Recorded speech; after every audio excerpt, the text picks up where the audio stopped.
जादूगर केलाल साहब की 10वीं पुण्यतिथि के अवसर पर मैं उनको श्रद्धा सुमन अर्पित करता हूँ और उस परमेश्वर से ये दुआ करता हूँ कि वो उनकी आत्मा को शांति दे और स्वर्ग में आला से आला मकाम अता फरमाए और उनके परिवारजन को धैर्य दे, उनके बताए हुए रास्ते पर चलने की तौफीक अता फरमाए। दोस्तों, वैसे तो दुनिया में कई माँ के लाल हैं, हैरत अंगेज उनके जादुई कमाल हैं, लेकिन जादूगर जिन पे नाच करे वो तो एक ही लाल थे। जादूगर जिन पे नाच करे वो तो एक ही लाल थे, वो फ़कत के लाल थे, के लाल थे, के लाल थे।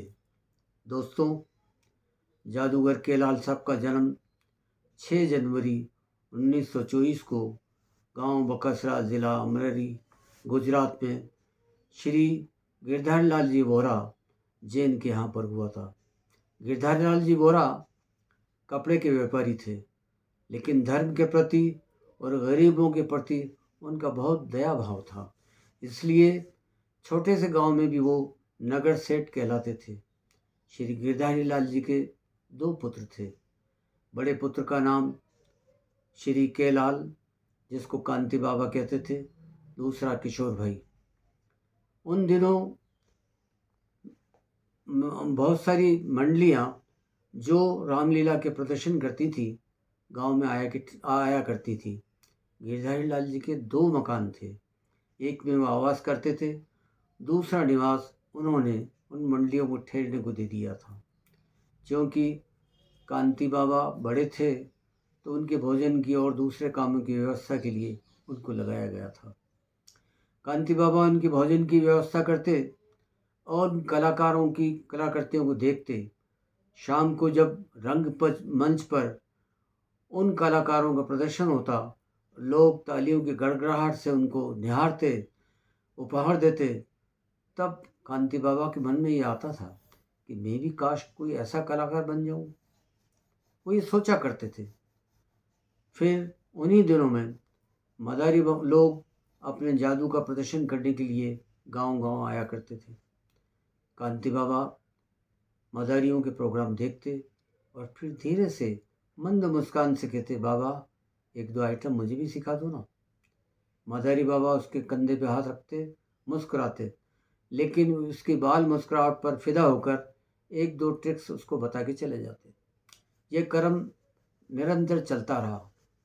लेकिन एक दिन गांव में मेला लगा था। वो अपने पिता श्री गिरधारीलाल के साथ मेला देखने गए। लौटते वक्त तो देखा एक मदारी बाबा अपना जादू का तमाशा दिखा रहे थे। उन्होंने जिद की, पापा मैं जादूगर का जादू देखूंगा। पापा ने समझाया, बेटा रात हो रही है, दूर जाना है। नहीं, मैं देखूंगा। जिद पे अड़ गए। आखिर उन्होंने जिद पूरी की और उस मदारी बाबा का जादू देखा। जब जादू समाप्त हो गया, उनको उन्होंने कुछ दक्षिणा दी और पास जाकर के भोले से मन से कहा, मदारी बाबा मैं भी जादूगर हूँ, ये बताऊँ क्या? उन्होंने उनको 2-3 आइटम बताए। मदारी बाबा बड़े दंग रहे और खुश हो उसको सर पे हाथ फेरते हुए उनके पिता से कहा, ये बालक बड़ा होनहार है, इसको आप जादूगर बना दें। गिरधारीलाल जी ने कहा, बाबा ये कोई झोला झपटा उठाने वाला नहीं है, ये जैन का पुत्र है, व्यापारी बनेगा। और वो चले गए। लेकिन लाल साहब के मन की बात वो नहीं समझ सके। इसी बीच वो कलकत्ता चले गए और वहाँ पर साड़ियों की दुकान डाल दी। दुकान अच्छी चल निकली और कांति बाबा को स्कूल में एडमिशन करा दिया। लेकिन कांति बाबा स्कूल में कम और मदारियों के शौक में ज़्यादा दौड़ते थे। उनकी प्यास ऐसी थी जैसे रेगिस्तान के अंदर मृग पानी की तलाश में दौड़ता है। ऐसे ही वो जादू की तलाश में दौड़ते रहे और अचानक उन्हें योग्य गुरु मिल गए, जिनका नाम गणपति चक्रवर्ती था। वो बड़े ज्ञानी आदमी थे। उन्होंने बालक की बात को समझा और उसको नियमित जादू सिखाना शुरू किया। कुछ ही समय बाद कांति बाबा जादूगर हो गए और मात्र 16 वर्ष की आयु में उन्होंने कलकत्ता में जैन समाज के बीच जादू किया, जिसको सैकड़ों दर्शकों ने बहुत सराहा और भूरी भूरी प्रशंसा की। उनका प्रोग्राम देखने बम्बई के परवीन भाई वो भी आए हुए थे। उस वक्त में बम्बई में परवीन भाई इवेंट ऑर्गेनाइजिंग का काम करते थे। उन्होंने गिरधारी लाल जी से कहा कि मैं इसके प्रोग्राम 20 दिन के लिए बॉम्बे में बुक करता हूँ। गिरधारी लाल जी तैयार हो गए। न्यू भगवती भवन में के लाल साहब के शो आयोजित किए गए।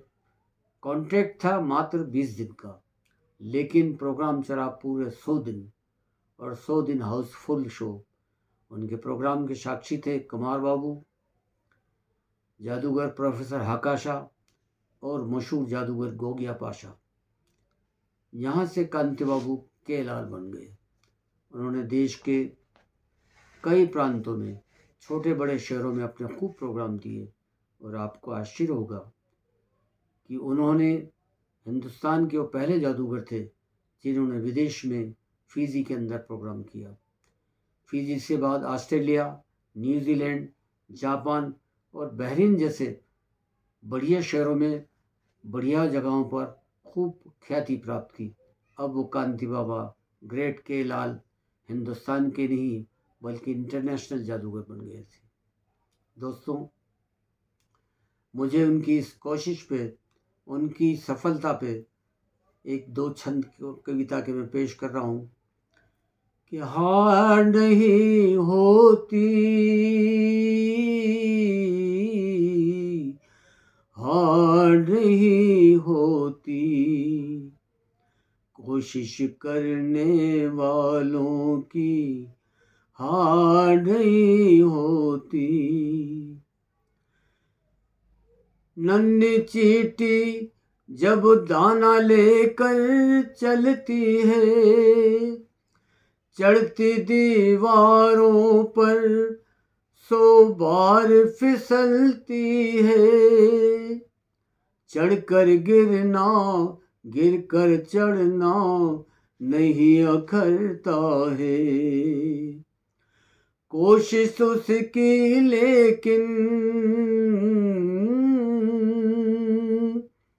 कोशिश उसकी लेकिन बेकार नहीं होती,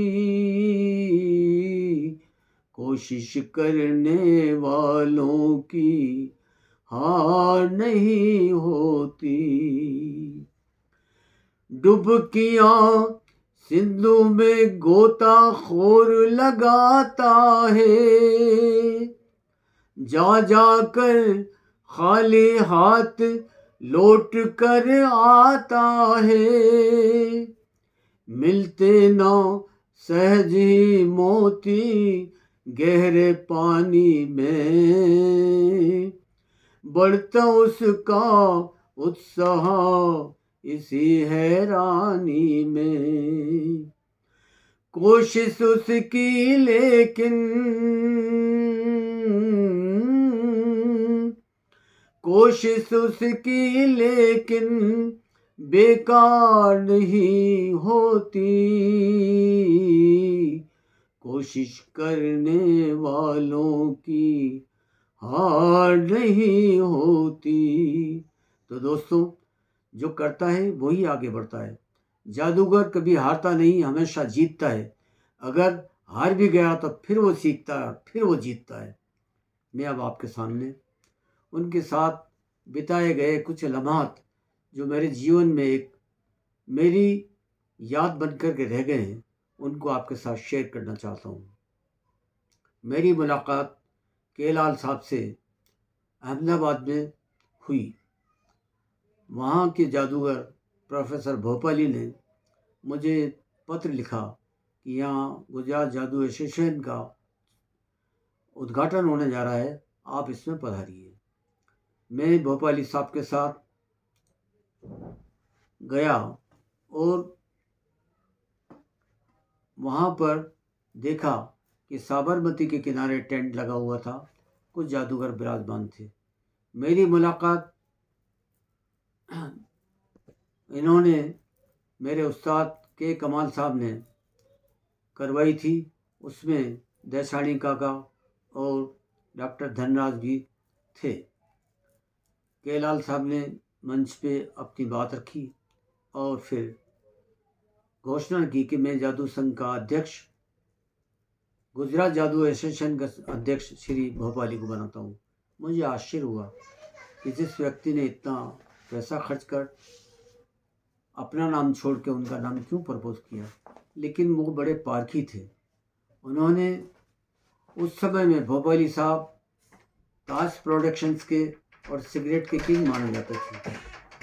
उन्होंने उनकी योग्यता को देखकर गुजरात महासंघ का उसको अध्यक्ष बनाया और उस संस्था को आगे बढ़ाने के लिए उन्होंने देश के अलग अलग प्रांतों से सभी जादूगरों को जोड़ने के लिए स्कीम रखी और सभी स्टेट्स के प्रांतीय अध्यक्ष की घोषणा भी उसमें की गई। राजस्थान से मैं गया हुआ था तो राजस्थान से मुझे प्रांतीय अध्यक्ष चुना। मैंने लाल साहब से कहा, मैं अभी बच्चा हूँ, जादू में समझता नहीं। कह नहीं दुर्रानी, तुम बहुत कुछ कर सकता है, जाओ अपना काम करो। मेरे मन में जादू तो पहले से ही था, लेकिन उनकी प्रेरणा से अच्छा जादूगर बनने और जादू के लिए कुछ करने की एक लालसा पैदा हो गई, एक उम्मीद जगी।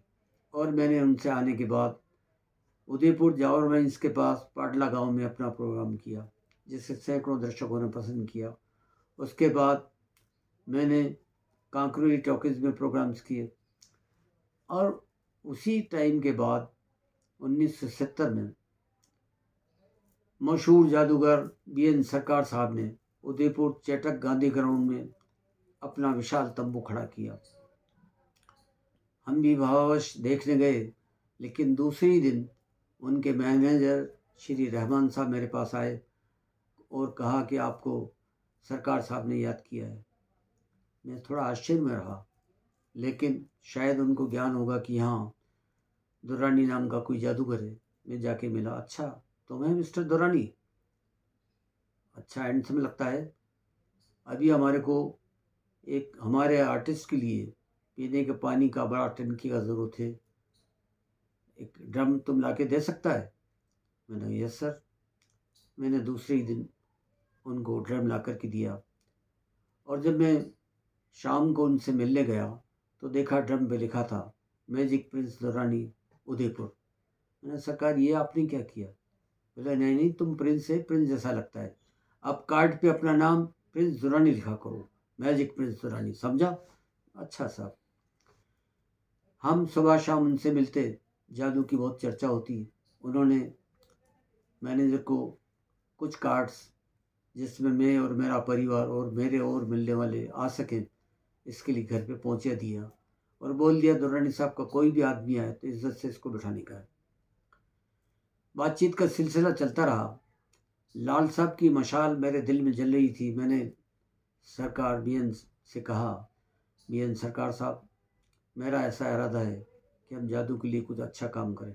बोला बहुत अच्छा काम है, कीजिएगा, क्या करना चाहता है बोलो? बोला मैं एक संस्था बनाने का चाहता हूँ। बहुत अच्छा बात है।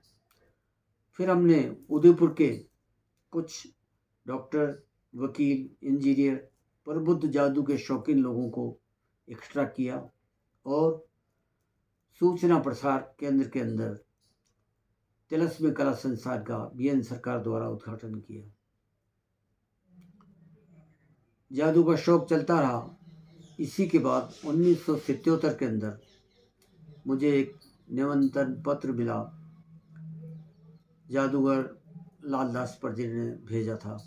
लिखा कि गुलाब बाग गांधी मूर्ति के नीचे एक काव्य गोष्ठी की आयोजना किया गया, आप आइएगा, वार्ता करेंगे। मैं गया, कुछ कवियों ने अपना पाठ किया, कुछ हमने भी पढ़ा। उसके बाद उन्होंने मुझे एक पत्रिका दी जिसके ऊपर लिखा था कला श्रृंखला। मुझे बड़ा अच्छा लगा। मैंने कहा भाई लालदास जी, इसको जादू में और जोड़ दो। भारत की 64 कलाओं में जादू का भी स्थान है। उन्होंने कहा मैं किसी जादूगर को नहीं जानता, मैं कैसे जोड़ूंगा। मैंने कहा मैं इसके लिए आपका दायित्व निभाऊंगा। मैंने दिल्ली, बॉम्बे, कलकत्ता, गुजरात से काफ़ी जादूगर सदस्य दिए। फिर उन्होंने 79 के अंदर उदयपुर के अंदर रेलवे ट्रेनिंग स्कूल में एक जादू का मिनी सम्मेलन किया, जिसमें 60-70 जादूगर इकट्ठे हुए। शिवेंद्र विजय गाजियाबाद से आए थे, निमानो साहब बड़ौदा से आए थे, राजकोट और इंदौर से आए थे। सभी उदयपुर के जादूगरों ने उनको सहयोग दिया। कार्यक्रम सफल रहा। कला श्रृंखला अब जादू की कला से जुड़ गई थी।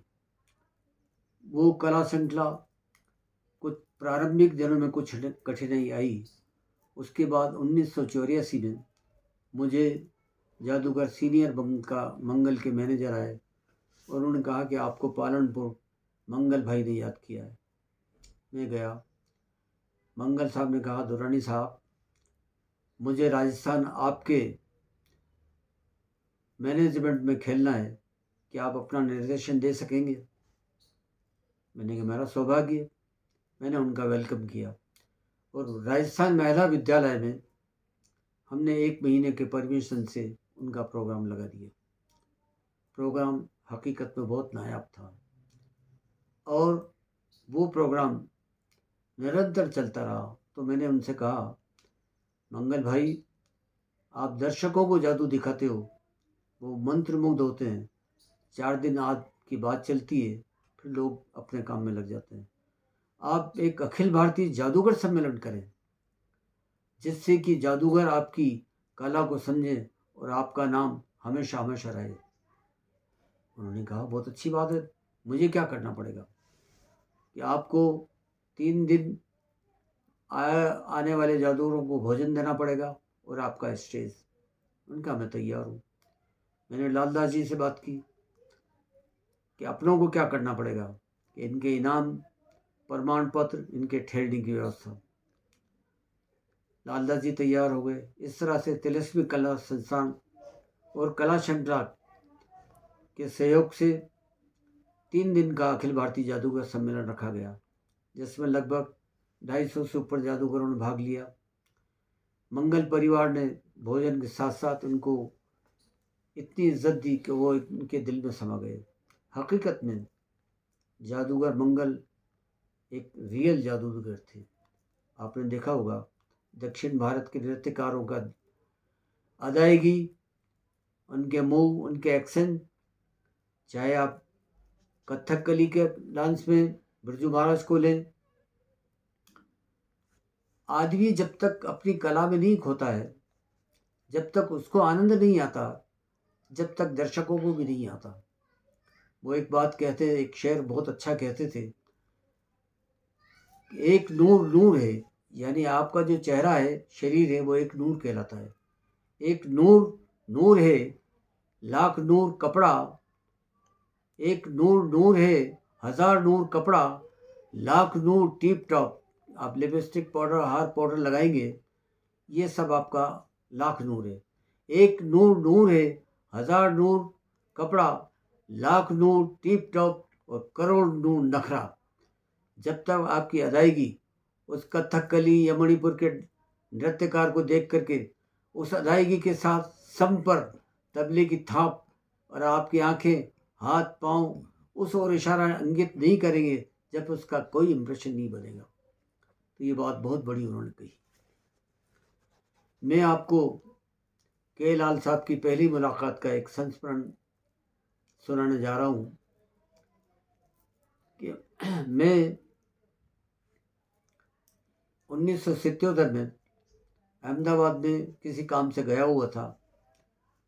3 दरवाजे के आगे प्रेमा भाई हॉल के वहाँ मैंने देखा एक होर्डिंग लगा हुआ था, उस पर जादूगर के लाल मैजिक शो। मैंने करीब जाके देखा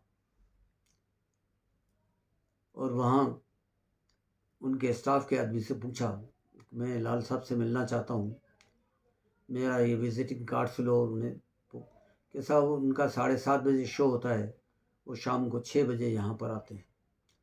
मैंने कहा अच्छी बात है। मैं अपना विजिटिंग कार्ड दे करके चला गया। 6:30 बजे मैं लौटा तो बाहर हाउसफुल का बोर्ड टंगा हुआ था।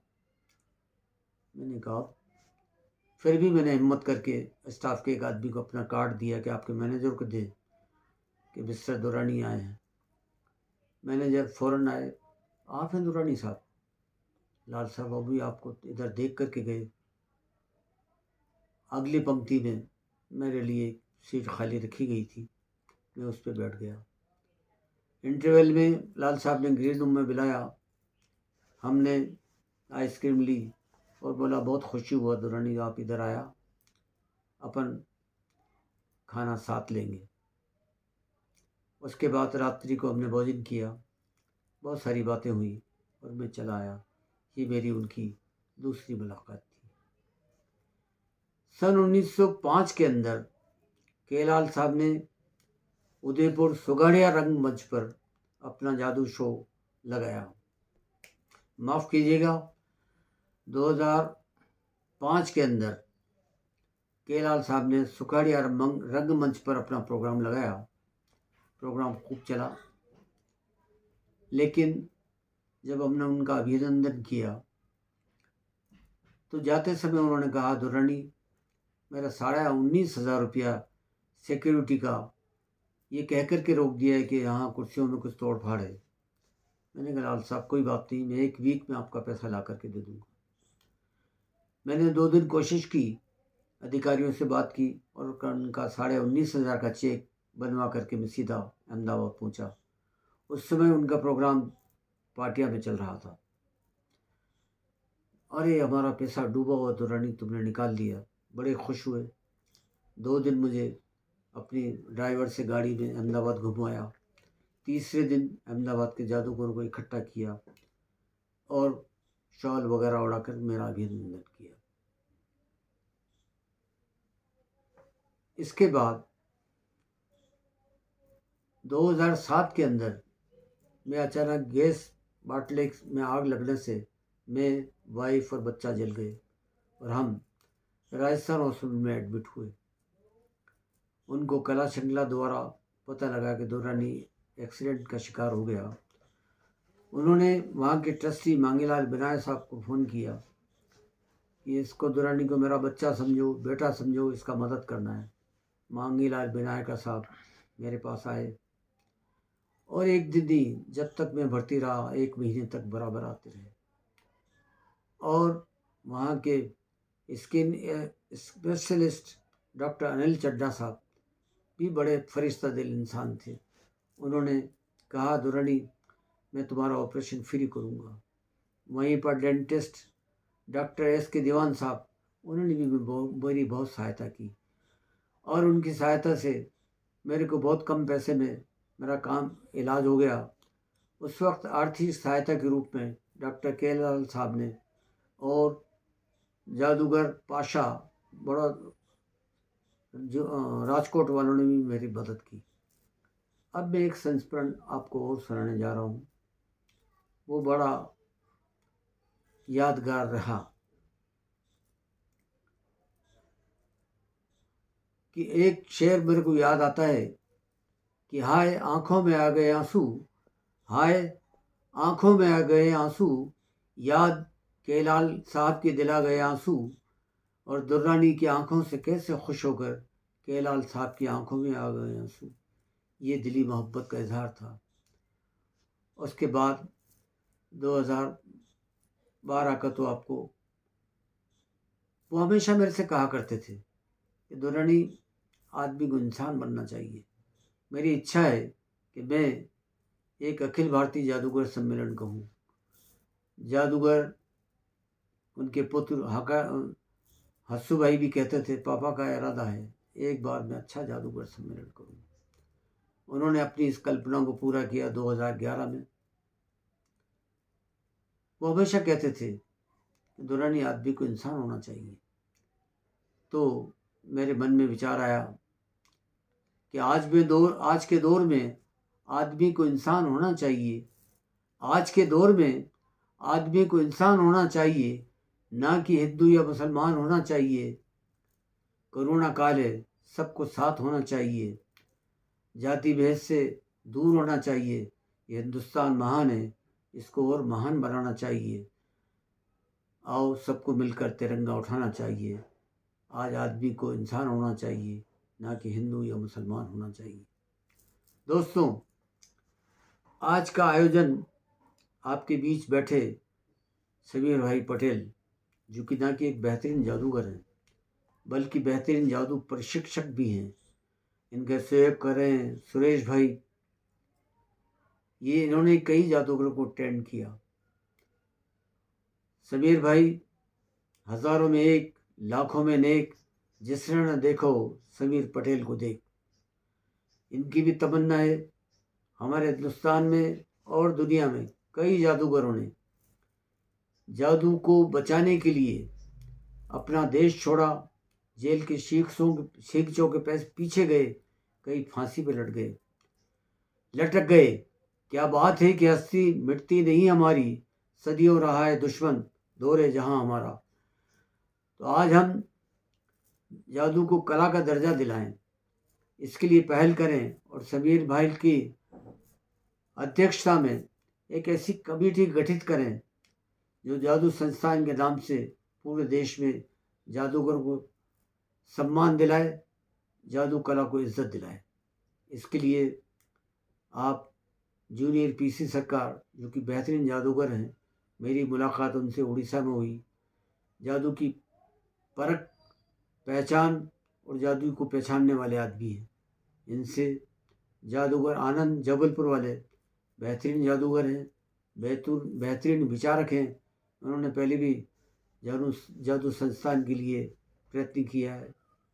Doctor L Kothari, doctor Pande, जिन्होंने मैजिक पे पीएचडी की है,